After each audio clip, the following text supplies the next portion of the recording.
So we're walking down the first geyser trail, and as you can see, there's a lot of a crowd. It's about 0.8 miles trail, and there are about 7 geysers that you can see here. Mostly multilingual people, lots of Asians. I saw an Indian auntie not too long back.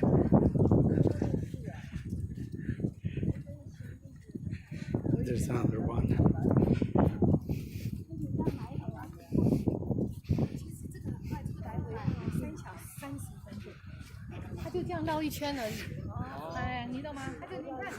This is called fountain something. I'll confirm later. As you can see, small one here.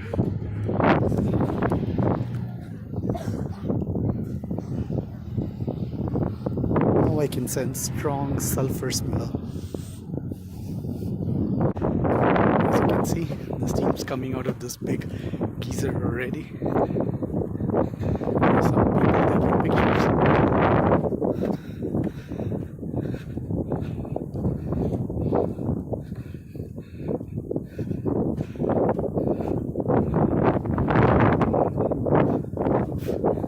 Very interesting.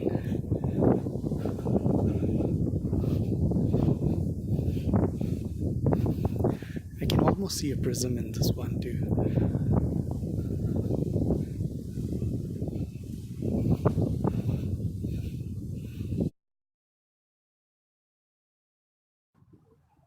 So this is the fountain paint pot. It's basically boiling. It's pretty interesting. Go ahead.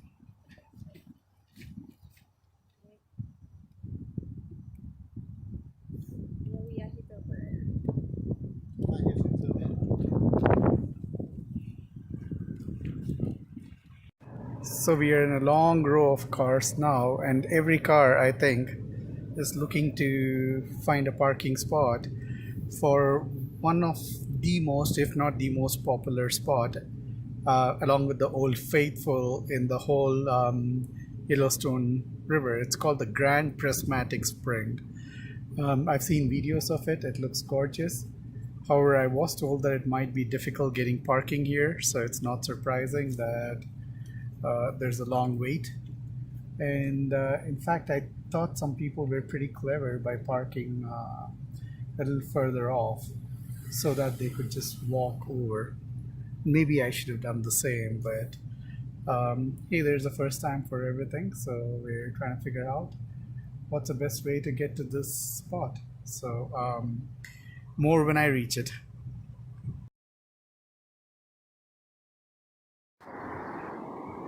So since this is probably the most important spot of Yellowstone, I'm going ahead and taking a video of the entire journey.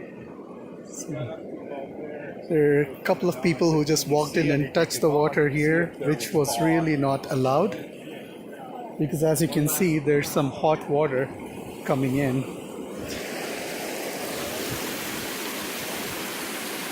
The sound is just gorgeous.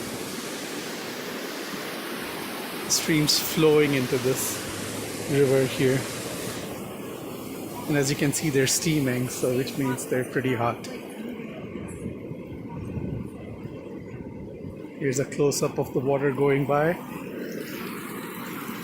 As you can see, it's turned red, probably because of all the weathering of the rocks.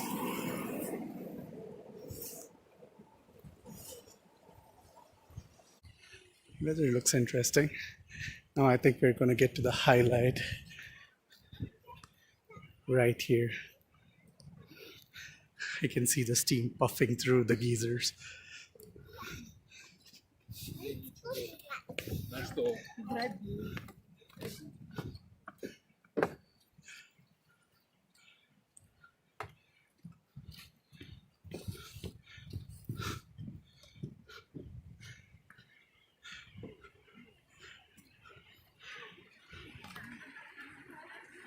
And here's probably the Grand Prismatic geyser.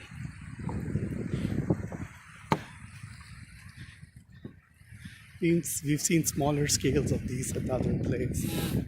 As you can see, this one's huge.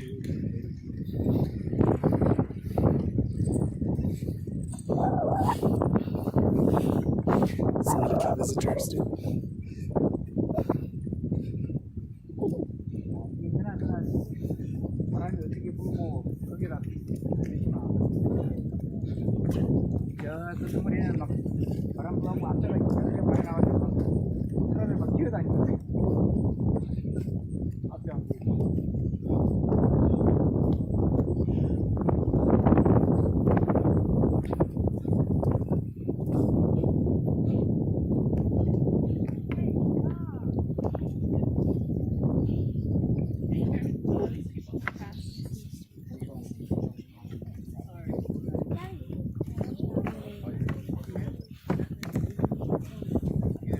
Lots of selfies. Oh, if I need to prove that I've been here, there you go. But not much of a picture person. And here, blue waters, really hot waters.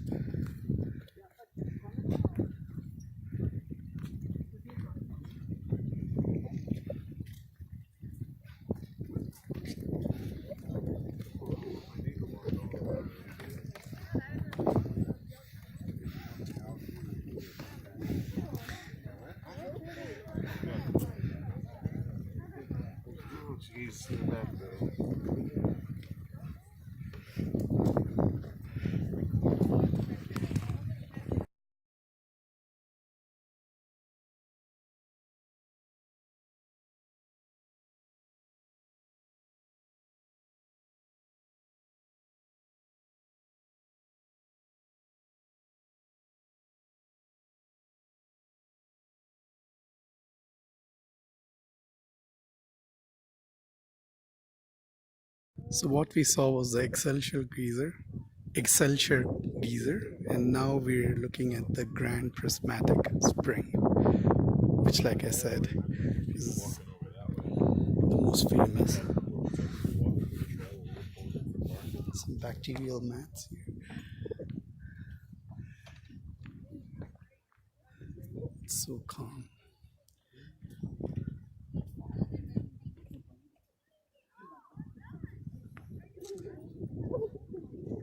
I think this is the closest we can get to it.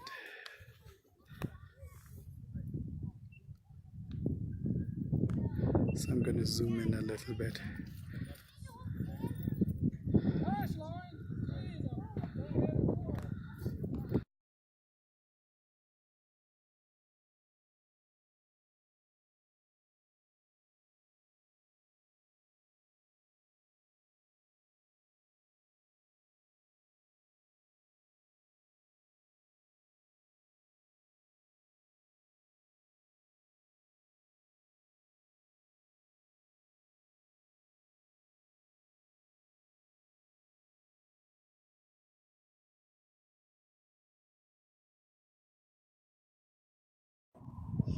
So one thing I learned is that the blue water is really, really hot. So even though it may look like it's probably going to be cooled, it is actually pretty hot.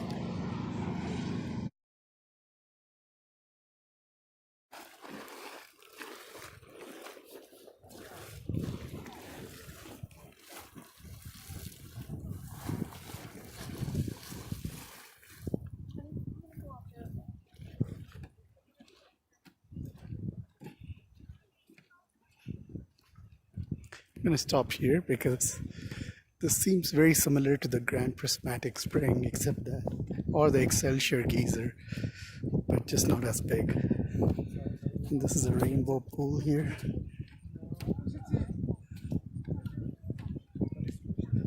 And we're going to stop with that. There's something else there.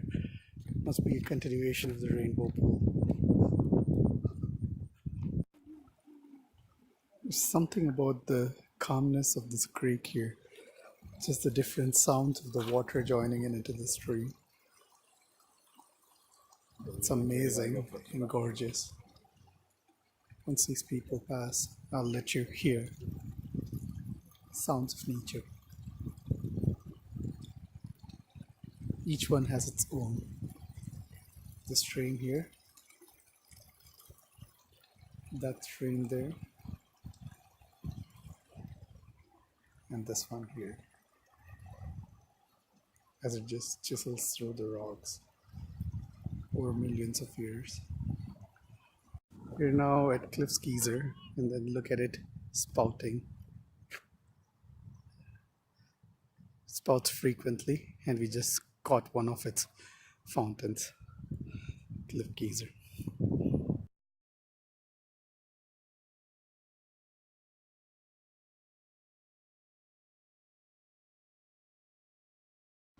Okay, we are now approaching Kepler Cascades, and this was one of the spots recommended to me by the lady at the visitor center.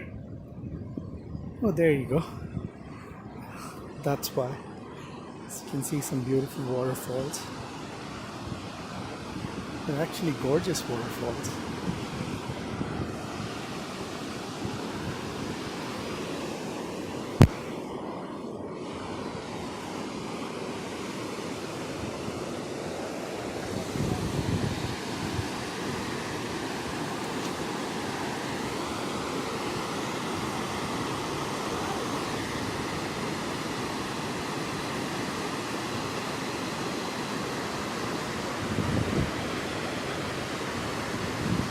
I don't have too much to say, it looks gorgeous. The best part is the sound.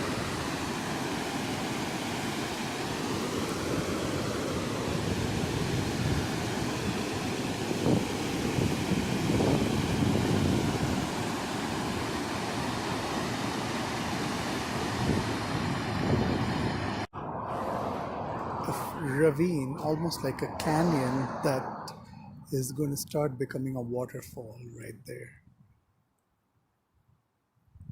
It's going to go down and then become